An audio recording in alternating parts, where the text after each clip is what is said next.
Hello, my name is Andrea, and welcome to my channel. I'm the primary caregiver for my mom who's been living with dementia for more than 3 years now. If you're a caregiver in need of self care or know of someone in need of self care, then this is the right channel for you.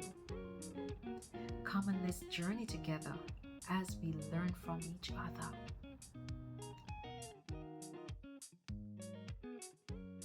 Hello to all my YouTube families and friends. Thanks again for joining me in another episode on my caregiving channel. I will be celebrating 2 years of being on this YouTube channel come January 23rd. Today, I specifically brought on a special guest. Her name is Dr. Ishtar Govaya. And what I know of her, she is the person who has equipped me to start my caregiving journey with my mother. And when I say she equipped me, I'm telling you, we did some family meetings early in the morning Jamaica time, which it was afternoon her time. And she really worked with us as a family week after week to get us started on our journey for caring with my mother who has dementia. And I also know she's a wonderful scholar. She's a lecturer. She wears many hats. She's originally from Trinidad and Tobago, and she now resides in the UK. She is the founder of Amaji Health Limited, and she's a recognized global expert in brain health. And she drives the whole mission behind the whole Amaji Health. And I don't want to take away from what she has to say, so I'm going to allow her to formally introduce herself and tell you a little bit more about herself. Welcome, Dr. Govaya. Thank you for joining me on my channel. Thank you for having me, Andrea, and congratulations on your second anniversary of having this real resource to help other people in this journey with caregiving. Thank you. My background is actually in psychology and in implementation science. I'm a researcher by training, and I also have led a number of projects that have focused on improving care for persons with mental and physical illnesses and conditions in Jamaica and throughout the rest of the Caribbean region. And I've done this work in collaboration with other researchers and practitioners and people with lived experience all throughout the world. So I'm very happy to be able to be with everyone today and to share a little bit with you about my own experiences and my experiences working with clients like Andrea and her family. Yeah, and today I particularly wanted to come from a slant where a lot of my friends have concerns about their memory declining. I mean, getting forgetful, getting not sure if they had done something, if they turned off the stove, if they locked the door. It happens to me too. So a lot of questions around, am I heading down the path of losing my memory? And is there any special age group that this thing So comes with? when we talk about diseases like Alzheimer's disease and related dementia, those are diseases that are very much associated with older age and aging.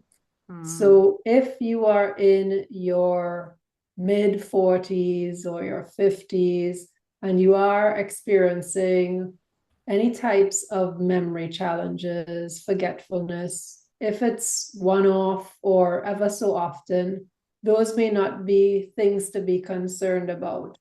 If, however, those types of challenges and issues keep popping up, and they pop up to an extent to which they are interrupting how you are able to conduct the types of tasks and activities that you are used to conducting, then that's a sign for pausing and paying special attention. And particularly so if you have a family history of Alzheimer's disease or a related type of dementia. Mm. So that's one of the things I wanted to ask you, because my mom has dementia, as you know, and it has been an issue. We, even with my sister, my brother, we ask, we see ourselves forgetting something, and we start to question ourselves, is this the path that we're going to go on? And that is an issue for us. And it So must be scary. Must be yeah. very scary too. So with that, there are other factors to take into consideration as well. So people of today's world, we tend to be extremely busy. We tend to be multitasking. We tend to be sleep deprived. We tend to not be eating as well as we should, meaning that we're actually eating foods that are filled with processed products and chemicals, or that are high in sugar or high in unhealthy fats. And we're not drinking enough water. We tend to be surrounded by lots of toxins in our environment, including air pollution and other types of pollutions, for example, mold in our households or in the environment. And those are concerns to investigate. And when you do that pausing, to ask yourself, is this actually impairing my functioning? Is this something that is happening much more frequently than I would think would be okay? It's not something that I am used to experiencing. For example, I'm doing lots of peculiar things. I'm getting very disoriented in space. I'm putting things in places where I don't normally put them. I am not remembering how to sign a check, or I'm really misplacing very important documents. I'm not remembering people's names when I see them, and I'm somebody who's used to remembering people's names. So the important thing is to clarify what is your baseline, because one person's baseline might not be another person's baseline. So you might be somebody who's really good at remembering people's names, Andrea, and I might not be, because I have hundreds and hundreds of students. And so I remember their names for the times that I have them in my class, and then I'm on to something else. And if they're in front of me, I might remember their name, but I might not. But you, on the other hand, might be somebody who really remembers people's names. And so if you are finding that you are not remembering names, then that's something for you to be concerned about. But then you take that into context and into consideration with the other types of issues that we've just pointed out. Are you getting enough quality sleep? Are you moving? Are you getting enough physical activity? Are you eating in a way that you're actually nourishing yourself, or is it just empty calories going into your body? Are you on medications? That might actually be contributing to some of this confusion and haziness, fogginess that you might be experiencing. So there are multiple types of groups of factors to consider when you are wanting to understand, should I do further investigations for this forgetfulness or memory issues or other types of what we call cognitive issues. And cognition is not just about your memory, but it's about your ability to think, your ability to plan, your ability to articulate. So if you're finding that these other, what we call domains of cognitive functioning, are starting to be affected, and you will understand yourself better than anyone else if that's not normal for you, if that's not your baseline, and that's happening with greater and greater frequency, then that's time to be concerned, particularly if you have a family history of issues like these. All right, so you mentioned about the medications, and everybody takes different medications. How overly concerned should we be about some of those medications that we take? Because we know some of them can conflict each other. And Mm-hmm. it's a whole panic when we talk about big pharma and these medications that we have to rely on. Mm-hmm. Yeah, I am not any of your listeners' medical doctor, so let that be clear. Mm-hmm. These are issues for you to be doing advocacy for yourself around in terms of your interactions with your medical team. And when I say do advocacy, what we sometimes forget is when we meet with one of our doctors, we're meeting with one of our doctors. We're not meeting with other of our doctors or others on our medical or our health team. And often our team members don't know that they are part of our team. And what we need to do is help them understand bits of information that we bring into that interaction from our other interactions. So, for example, I might have a GP or a family physician, and that GP or family physician is paying attention to my general health. I may go and see that doctor if I have a cold, or if I think I have an infection, or if I think something could be wrong, or even if I just want an annual exam, I go and I see that doctor. I may go to a specialist like an eye doctor or a doctor that's really about my immune system functioning, or another doctor that's about my heart condition. Mm-hmm. And each of these doctors, each of these health professionals might, in the best of their judgment, in the very brief time that they are interacting with me, ask me very specific questions, which will lead them to give me a very specific treatment plan. They don't know what the other doctors have me on necessarily, unless I do a detailed form at the beginning, or they're asking very specific questions. And so what's really important is to speak up for yourself. And that sometimes it might sound like an easy thing to do, but when you are in a time crunch with your doctor, you sometimes forget to say things. You sometimes forget to say, Doc, I'm on this blood pressure medication right now. You're wanting to put me on this medication for depression. Could that medication for blood pressure actually affect how this medication for depression is working? Or I'm on this statin for my cholesterol. Could that actually affect my thinking? Could it make me feel foggier? Could something else be happening from this medication? Is there any particular side effect that I need to know about? So what I would suggest is that when you're about to go in to see a doctor, to the best of your knowledge, you write a detailed list of all of the medication that you are on, and who has actually prescribed that medication for you, how long you've been on that medication. And so hopefully the health provider that you're seeing can make a more informed decision, and you can ask much more informed questions as well, because we don't know sometimes how one medication might interact with another.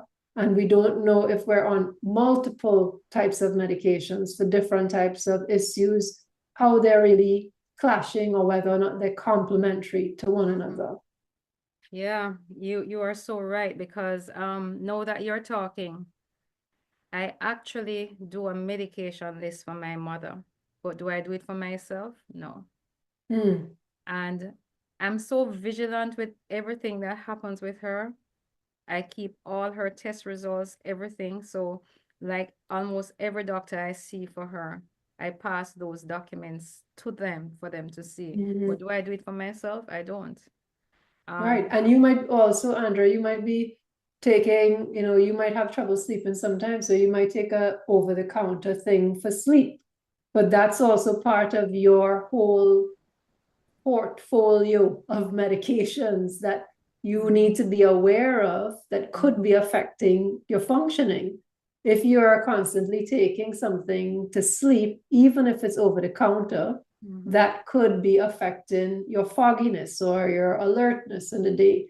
And sometimes we take one medication to help with something, even if it's over the counter, and then there are side effects, and then we rush to fix those side effects with another type of medication or another type of intervention versus, and again, it's very hard to do this in the world that we live in today. You as a caregiver would know this because you are balancing your work, you're balancing your caregiving duties, you're balancing your duties as a partner, as a mother yourself. You're thinking about lots of different things all the time. So to slow down and to pay attention to yourself and what you know are the risk factors for developing any type of cognitive impairment. It's something that it needs to be a very purposeful effort on your part. In the event that all that you have said to us this morning has impacted us, and we feel that we need to progress to go probably to a doctor just to do some checks, some further checks, because we're not liking how our whole cognitive thing is turning out. I need you to help me and my viewers kind of clear path in how to approach it, what kind of doctors we need to see, what kind of tests, even to start the journey, just to see, just to make sure. And if there's any particular test that we should ask for, just along that line, can help me just to chart a clear path. So what I would say is that really this depends upon where you are in the world. And I would imagine that you have viewers and listeners who are all over in multiple places. Yeah. Some in the Caribbean, some in the US, some in the UK, some in the continent of Africa or in Europe. So it really depends upon where you are, because what we refer to as the care pathway is clearer and much more defined in some places than it is in others. In some contexts, like in many Caribbean countries, this care pathway is still being defined, and what we call standard of care guidelines are still being developed. So I just want to have that as the preface. The types of tests, if you are concerned, what would be important to do is to see if you do have a general practitioner or a family physician that you go to. You bring this up to your doctor and you say, I would like to get the panel of tests for potentially reversible causes of cognitive impairment. I want to examine all of the things that could be contributing to cognitive impairment and just see how I'm doing with those things. And those things include my B12 level, my thyroid functioning, doing an HIV syphilis test, understanding all of the potentially reversible causes, or also any type of cardiometabolic risk factors, so anything related to your heart health as well. Once you get that panel of tests done, then the doctor will get back those results. You and the doctor will get back those results, and you and the doctor can talk about it more. It might be, for example, that your B levels are really low and you might need an injection. You might need a really intense dosage of vitamin B. It could be that your thyroid isn't functioning as effectively. And these are all things that could be contributing to what's coming across as your changed functioning, your changed cognitive functioning. So once you've done those, depending again on where you are, in parallel, what would also be important to do is what we call neuroimaging. This is when you get a scan of your brain. And that scan of the brain could either be a CT scan or an MRI scan, preferably an MRI if you are in a place, again, where MRIs are available, they're affordable, Because what that will allow the doctor to do in combination with a specialist, like a neuropsychiatrist or a neurologist, or ideally what you want is a multidisciplinary team. So you have your GP, you have your neuropsychiatrist or psychiatrist, you have your neurologist, and you are helping them to all speak to one another. When you get that scan, what they're looking for, and to help you understand is there any change in terms of the structure of your brain or how your brain is functioning? And what that could let them know, for example, is maybe you've had a mini stroke and you don't even realize that you've had a mini stroke, because if you've had a mini stroke, then that could be related to blood clots in your brain, a disruption in the blood flow of your brain. So that also can give the medical team information about how your brain is looking in terms of the health of your brain. From there, in some contexts, for example, in the United States, what you'd then be looking for. So if you've done these, what we call tests for reversible causes of cognitive impairment, if you've done those tests for reversible causes of cognitive impairment, and you've also done what we call a cognitive screener, and this is like a questionnaire, either paper pencil that the doctor would do with you, or it could be on a digital device, could be on a computer or an iPad or something, where they ask you, you're asked questions that assess your ability to remember things immediately, your ability to plan and to execute tasks, and that typically is like a clock drawing type of task, and then your ability to remember things in a delayed fashion. So that's immediate recall, executive functioning, and then delayed recall you're really looking at. When you do that cognitive screener as well, that will give your doctor information about how well you are functioning. If, for example, your functioning on that test is saying that you're functioning at a normal level cognitively, or if something might be a little lower than they expect it to be in terms of the score. So you have the test for reversible causes, you have the cognitive screener, you have this neuroimaging. All of that information is helping your doctor to understand, is there something reversible here that is happening that's potentially reversible? If it's your B12, let's get you some more B12. If it's your thyroid, let's figure out what's happening with your thyroid and let's address that. If it's that you've had a stroke, and maybe we need to pay better attention to your heart health. Let's look at your blood pressure. Let's look at your cholesterol. Let's look at all of those factors that are connected, including things like, is it that we need to be thinking about your sleep? Is your sleep kind of throwing you off? Are there other issues? For example, are you experiencing a lot of anxiety? And potentially that anxiety is also related to your sleep dysregulation, your sleep disruption, because that tends to be a really painful and uncomfortable cycle. Because when people are very anxious, they can't sleep. When they can't sleep, they become more anxious, all those types of things, right? Wow. Well, once you've started to address that, if you've addressed the things that are potentially reversible, and again, this is not an overnight type of set of investigations and paying attention that we're talking about. This is you being as diligent with yourself as you are for that person that you're talking about, that you're caring for, right?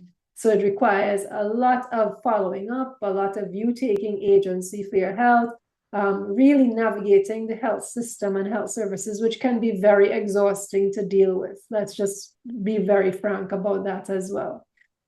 After you've spent some time addressing these potentially reversible causes, if you've seen that actually when those test results come back, that it's not actually something that's a reversible cause, that you might want to do then what we refer to as some assessments to see whether or not you have other things that are contributing to this impaired functioning happening in your brain. For example, Are there, and you can do this with a particular type of imaging again, called a PET scan.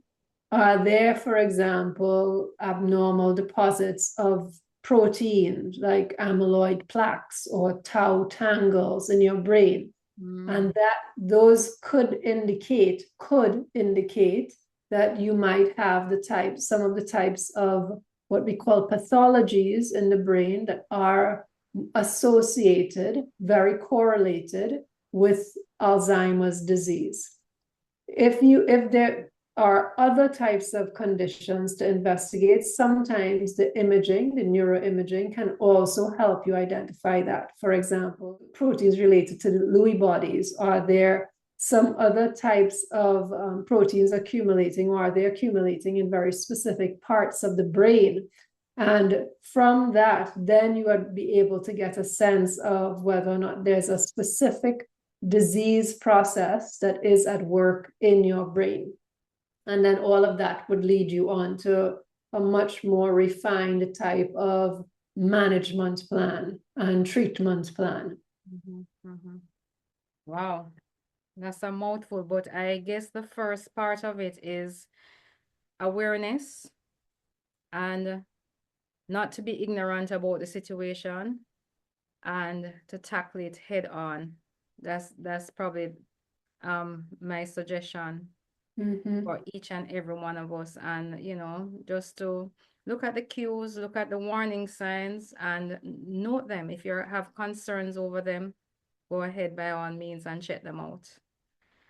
And I'd also like to say, Andrea, that this is oftentimes not easy to do, because you very rarely find somebody who is just super duper healthy and all of a sudden is showing some signs of something going wrong. Often we're complicated and complex people, and we have pre-existing histories, sometimes of trauma, a lot of complex trauma.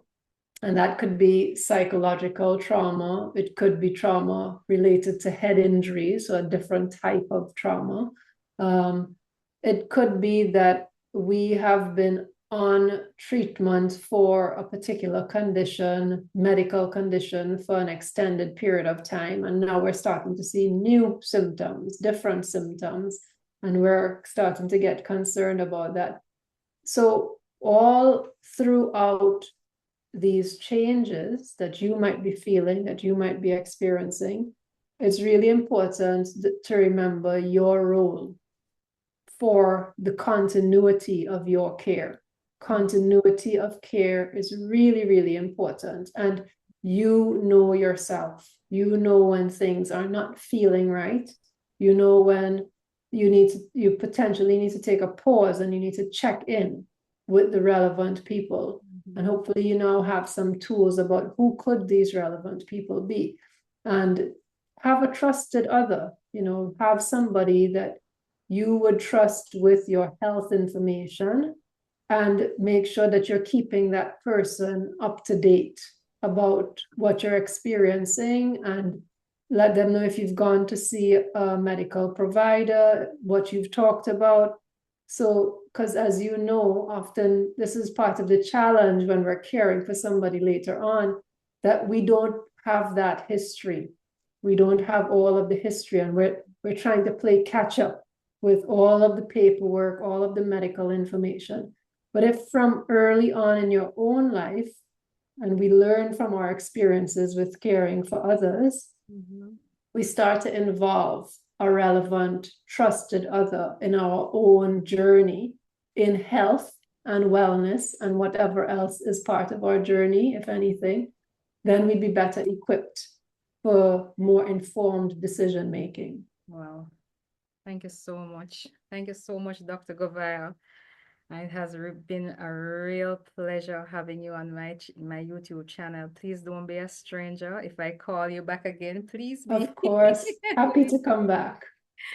Before I go, I wanted to share a Bible verse with everyone. It's First Chronicles 16, verse 24, and it kind of reminds me of you. Declare his glory among the nations, his marvelous deed among all peoples. And how I see you going out and even how we connected and everything. It's you. It's just you sharing God's goodness with others. So I thank you Thank so you. much again for being on my channel. And I want to encourage everyone to like, share, and subscribe to my channel. Help me to have others understanding what this caregiving journey is about. Just help me to share it with others. Thank you so much again for staying with me for 2 whole years and for tolerating me. And before I go, I wanted to just encourage you to love up on your loved ones in a way that they will truly, truly appreciate the love right at this very moment while they still can. Thank you again, all, for joining me. Thanks, Dr. Govile. And I Thank want you, you Andrea. a beautiful rest of your week. Walk good and goodbye. Take Bye. good care. Thank you.